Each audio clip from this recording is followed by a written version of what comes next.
जय श्री कृष्ण दोस्तों। आज की श्रृंखला में है श्रीमद् भागवत गीता का 7वां अध्याय, 8वां अध्याय और 9वां अध्याय। आज हम एक ही वीडियो में तीनों अध्याय का पाठ करेंगे। लोग प्लीज ध्यान से सुनिएगा। 7वां अध्याय का नाम है ज्ञान विज्ञान योग तथा देव पूजा।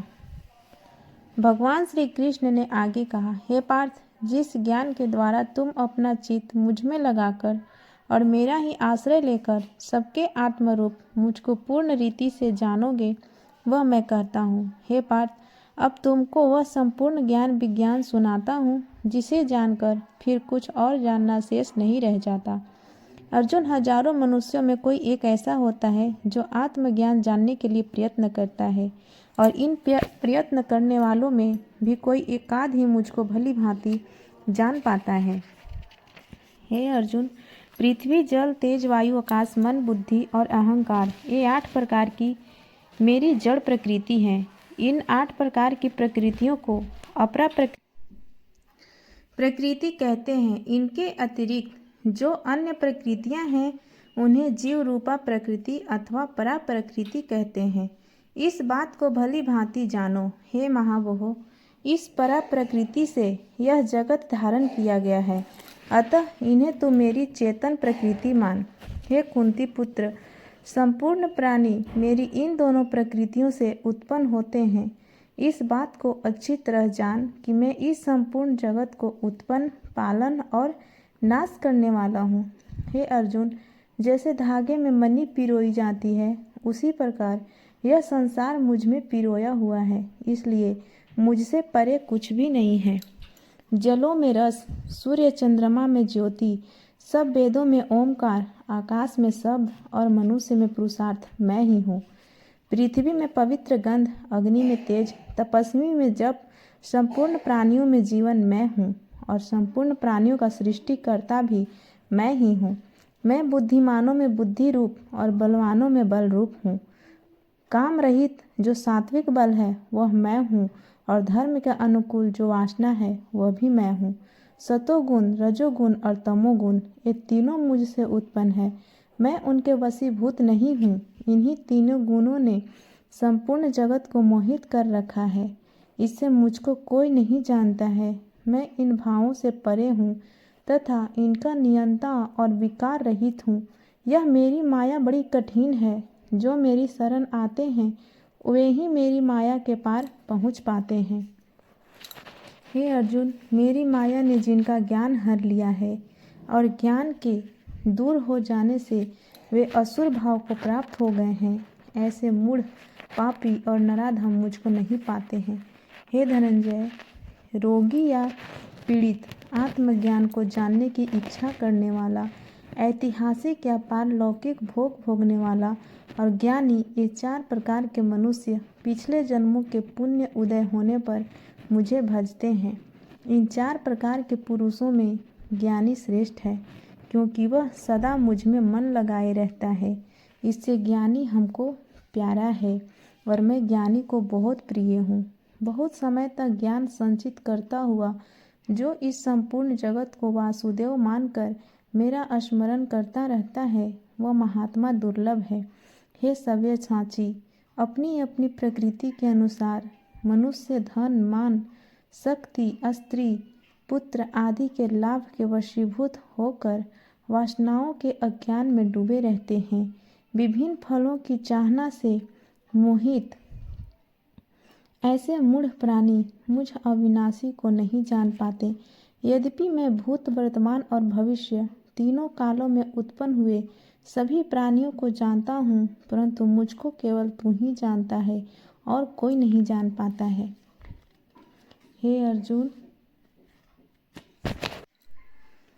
इस संसार में आकर प्राणी मुग्ध हो जाते हैं और विभिन्न भागों में, विभिन्न मार्गों में फंस जाते हैं। जो व्यक्ति कामनाओं की पूर्ति की आकांक्षा अथवा अन्य कोई इच्छा मन में रखकर विभिन्न देवों की आराधना करते हैं, उनके पुण्य फल शीघ्र ही नष्ट हो जाते हैं। परंतु जो व्यक्ति मेरा भजन पूजन करते हैं वे मुझको प्राप्त होते हैं। मैं विनाश रहित, सर्वोत्तम और परम स्वरूप हूँ। इसलिए जो बुद्धिहीन मुझको किसी से प्रकट हुआ मानते हैं अथवा अन्य देवताओं की उपासना करते हैं उनको नाशवान फल मिलता है। मैं योग माया से आच्छादित हूँ, इसलिए सबके सामने प्रकाशित नहीं होता, केवल अपने भक्तों के सामने ही प्रत्यक्ष होता हूँ। जो मेरी माया के वशीभूत होकर अन्य देवताओं की पूजा करते रहते हैं उनकी व्यक्तियों की श्रद्धा को मैं दृढ़ता देता हूँ, जिससे वे मुझे भूल जाते हैं। ऐसा उन्हीं देवताओं में श्रद्धा रखकर उनकी आराधना करता रहता है और उन्हीं देवताओं से अपने मनोवांछित फल पाता है। परंतु हे अर्जुन, जो अन्य देवताओं की उपासना द्वारा दुख आदि से छूटने के बाद अपने चित्त को दृढ़ करके मेरा भजन करते हैं और मेरा आश्रय लेकर जरा मरण से छूटने का उपाय करते हैं, वे ब्रह्मा संपूर्ण अध्यात्म और संपूर्ण कर्मों को जानते हैं। जो मुझ अद्भुत ब्रह्मा को जानते हैं, मेरे को ही अध्यात्मक देव मानते हैं, वे युक्त चित्त वाले मरने के समय भी मुझको नहीं भूलते हैं। इसी से वे परमानंद अविनाशी पद को प्राप्त होते हैं। इति श्रीमद् भागवत गीता ज्ञान विज्ञान योगो नाम सप्तमो अध्यायम समाप्तम।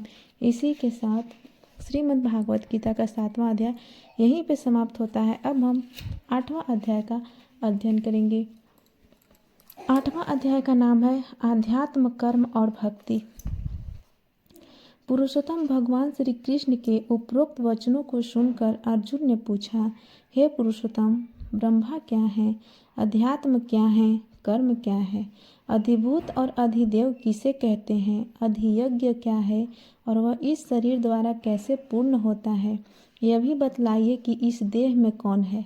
हे माधव, इस लोक में तथा मरने के समय योगी पुरुष आपको कैसे जान सकते हैं और उनकी गति क्या है।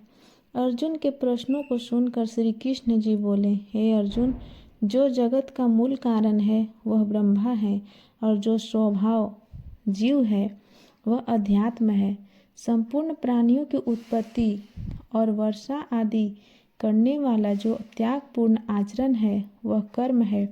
जो नाशवान है वह अधिभूत है, इंद्रियों का अधिष्ठाता, देवताओं का अधिपति जो विराट पुरुष है वह अधिदेव है। हे अर्जुन, इस देह में देव पूज्य मैं हूँ। जो अंत समय में मुझको स्मरण करता हुआ देह त्यागता है वह मुझ अविनाशी को प्राप्त करता है, इसमें संशय नहीं है। हे अर्जुन, जिन जिन भावों का स्मरण करता हुआ मनुष्य देह त्याग करता है वह मनुष्य उस भाव में भावित होने के कारण उसी भाव को पाता है।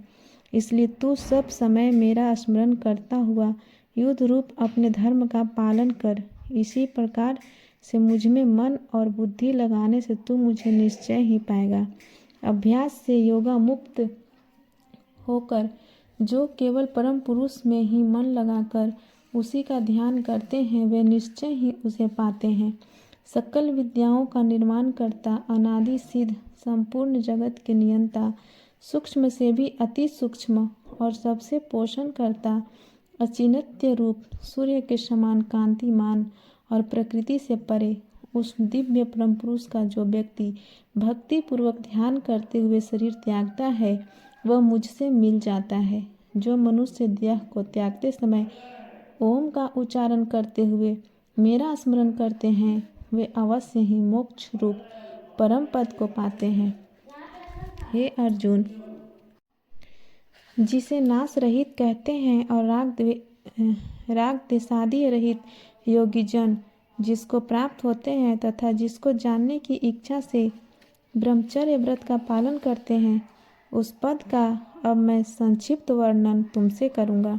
संपूर्ण इंद्रियों का निग्रह करके मन को हृदय में रख और अपने प्राणों को भ्रिकुटियों के मध्य में ले जाकर योग धारण कर। हे पार्थ, जो मेरे में ही चित्त लगाकर नित्य प्रति निरंतर मेरा स्मरण करते हैं वे एकाग्र चित्त वाले योगी जन मुझे बहुत सुलभ रीति से पाते हैं। मोक्ष का विवेचन करते हुए भगवान आगे बोले, जो सिद्ध पुरुष किसी भी प्रकार से मुझे प्राप्त कर लेते हैं वे इस अनित्य और दुख के भंडार संसार में फिर पुनर्जन्म नहीं लेते हैं। हे अर्जुन, ब्रह्मलोक से इतर जितने भी लोग हैं उनमें गए हुए जीव बारंबार जन्म लेते हैं, अर्थात स्वर्ग में अपने पुण्य फलों को भोगने के पश्चात फिर पृथ्वी पर जन्म लेते हैं। परंतु हे कौन्तेय, मुझसे मिलने के बाद उनका पुनर्जन्म नहीं होता। ब्रह्मा का एक दिन सहस्त्र चौकड़ी युगों का होता है और उनकी रात्रि भी इतनी ही बड़ी होती है। अब इन युगों की मर्यादा सुन। 17,28,000 वर्ष का सतयुग, 12,96,000 वर्ष का त्रेता युग, 8,64,000 वर्ष का द्वापर और 4,32,000 वर्ष का कलयुग है। ये चारों 43,20,000 वर्ष के हैं। यही एक चौकड़ी हुई। ये अर्जुन, कारण रूप जो अव्यक्त ईश्वर है, उसी से चराचर प्राणी ब्रह्मा के दिन के आगम में उत्पन्न होते हैं और ब्रह्मा के रात्रि काल में मुझ में लीन हो जाते हैं।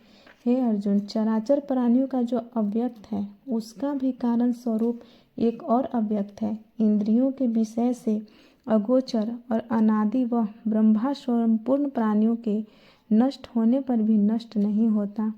इस अगोचर और अविनाशी की प्राप्ति को परम गति कहते हैं। वही मेरा परम धाम है। हे पार्थ, जिसके भीतर चराचर प्राणी है और जिससे यह संपूर्ण संसार व्याप्त है, वह परम पुरुष और मेरा अनन्य धाम मेरी निष्काम भक्ति से प्राप्त होता है। हे भरत श्रेष्ठ, जिस काल में योगी जन देह छोड़कर फिर नहीं आते और जिस काल में देह छोड़ने पर आते हैं, अब मैं उन दोनों कालों को कहता हूँ। हे अर्जुन, अग्नि, ज्योति, दिन, शुक्ल पक्ष और उत्तरायण के 6 महीनों में जो ब्रह्मवेता जन प्रयाण करते हैं, वे फिर लौटकर नहीं आते हैं। रात्रि, कृष्ण पक्ष, दक्षिणायन के 6 मास और चंद्र ज्योति में जो प्रयाण करते हैं, वे फिर संसार में आते हैं। कृष्ण मार्ग और शुक्ल मार्ग, ये दोनों योगियों के आने जाने के सनातन मार्ग हैं। जो शुक्ल मार्ग से जाते हैं, दोबारा लौटकर इस संसार में नहीं आते हैं, वे मुक्त हो जाते हैं। जो योगी कृष्ण मार्ग में जाते हैं, उनका आवागमन संसार में लगा रहता है। हे अर्जुन, जो योगी मोक्ष के मार्ग और संसार के दाता इन दोनों मार्गों को जानता है, वह भ्रमित नहीं होता और मुझ परमात्मा में मन लगाकर मोक्ष को प्राप्त होता है। इसलिए हे अर्जुन, तू सदा योग युक्त हो। मेरा चिंतन करने वाले योगी वेद, यज्ञ, तप, दान आदि में जो फल कहे गए हैं, उनसे अधिक जो योग रूप ऐश्वर्य है, उसे पाते हैं और परम पद जो सर्वोत्तम स्थान है, उस पर पहुँच जाते हैं। इति श्रीमद्भागवत गीता अक्षर ब्रह्मयोगो नाम 8वां अध्याय समाप्तम। इसी के साथ श्रीमद्भागवत गीता का 8वां अध्याय यहीं पे समाप्त होता है। अब हम श्रीमद्भागवत गीता का 9वां अध्याय शुरू करते हैं। 9वां अध्याय का नाम है विद्याराज गृह योग। श्री भगवान जी बोले, हे अर्जुन, तू मेरा ज्ञानवान और प्रिय भक्त है, इसलिए जो परम गोपनीय ज्ञान है वह तुझे सुनाता हूँ। इसे जानकर तू संसार में निर्लिप्त रहेगा। अब मैं जो ज्ञान तुझे सुनाता हूँ, वह सब विद्याओं का राजा है और सबसे अधिक गुप्त रखने योग्य है। इस पवित्र ज्ञान को जानना और समझना अत्यंत सरल है और इसको धारण करने वाला मनुष्य मुझको सहज ही प्राप्त कर लेता है। हे परंतप, जो इस पवित्र ज्ञान को नहीं जानते, वे प्राणी मुझको प्राप्त नहीं होते हैं और मरणशील संसार में जन्मते रहते हैं। योगी जानते हैं कि यह संपूर्ण जगत मुझ में अव्यक्त रूप से व्याप्त है। सब प्राणी मुझ में संकल्प के आधार पर स्थित हैं, परंतु वास्तव में स्थित नहीं है और न ही मैं उनमें स्थित हूँ। ये सब प्राणी मुझ में स्थित नहीं है तो कदाचित तू यह कहे कि तुम पहले कह चुके हो कि सब प्राणी मुझ में स्थित हैं। इसमें और पहले कही गई बात में विरोध है, परंतु केवल अज्ञानी ही ऐसा कहते हैं। वास्तव में इन दोनों बात में कोई विरोध नहीं है। हे अर्जुन, इसको समझने के लिए तू मेरे ऐश्वर्य संबंधी योग बल को देख। प्राणियों का लालन पालन करने वाली मेरी शक्ति सभी जीवों का लालन पालन करती है, परंतु उनमें स्थित नहीं है। यह मेरा योग बल है। जिस प्रकार निरंतर आकाश में रहने वाला वायु बड़ा है और सब जगह विचरता रहता है, परंतु आकाश में लिप्त नहीं होता, उसी प्रकार सब प्राणी मुझ में स्थित हैं, परंतु मैं किसी में लिप्त नहीं होता हूँ। हे अर्जुन, प्रलय काल में संपूर्ण प्राणी मेरी प्रकृति में लीन हो जाते हैं और उनको मैं कल्प के आदि में फिर छोड़ देता हूँ। मैं अपनी प्रकृति का आश्रय लेकर स्वयं अपने पराधीन इस संपूर्ण प्राणी समूह को बारंबार बनाता रहता हूँ। मैं इस सृष्टि के रचना कर्म में अनवरत रूप से लगा रहने पर भी इस सृष्टि अथवा इस रचना कर्म में आसक्त नहीं हूँ। मैं ही इस संपूर्ण सृष्टि का कर्ता और अध्यक्ष हूँ। मेरी इस अध्यक्षता से ही प्रकृति चराचर प्राणी मात्र को बनाती है। इसी कारण इस संसार में परिवर्तन होता रहता है। हे अर्जुन, मूढ़ मनुष्य मेरे सर्वभूत परमेश्वर रूप को नहीं जानते हैं। इसी से जो मैंने यह मनुष्य रूप धारण कर रखा है उसकी अवज्ञा करते हैं। ये मूढ़ मनुष्य इसलिए मेरा अनादर करते हैं कि मुझसे इनकी आशाएं शीघ्र ही फलीभूत नहीं होती हैं। वह जो कुछ भले कर्म और दान पुण्य आदि करते हैं सब निष्फल है। उनका चित्त विक्षिप्त रहता है और वे राक्षसी तथा आसुरी प्रकृति का आश्रय रखते हैं, जो कि मोह को उत्पन्न करने वाली है। हे अर्जुन, दैवी प्रकृति का आश्रय रखने वाले महात्मा मुझे जीवों का आदि रूप और अविनाशी जानकर दृढ़ निश्चय से मेरा ही भजन करते हैं।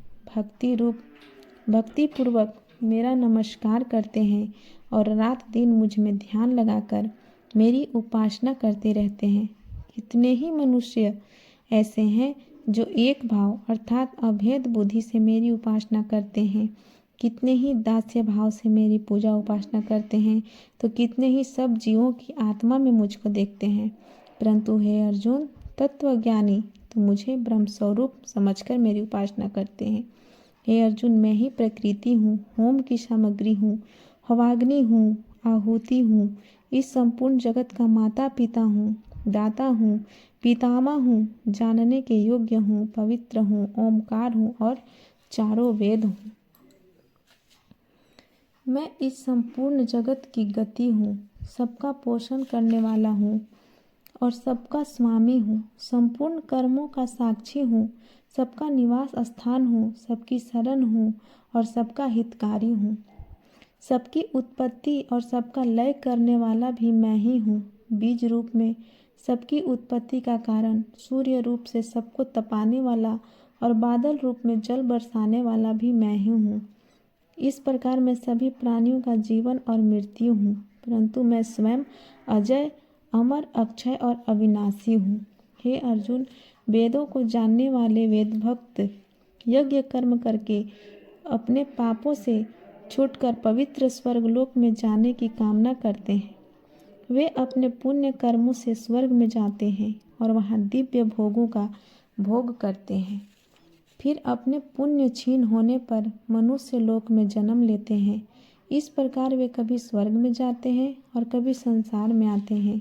इस प्रकार आवागमन के चक्र में फंसे रहते हैं। परंतु जो अनन्य भक्त मेरा ध्यान करते हुए मेरी उपासना करते हैं, उन नित्य योगियों को मैं संसार में धन, पुत्र, पौत्रादि देकर उनकी रक्षा करता हूँ और फिर आवागमन से उन्हें छुड़ा देता हूँ।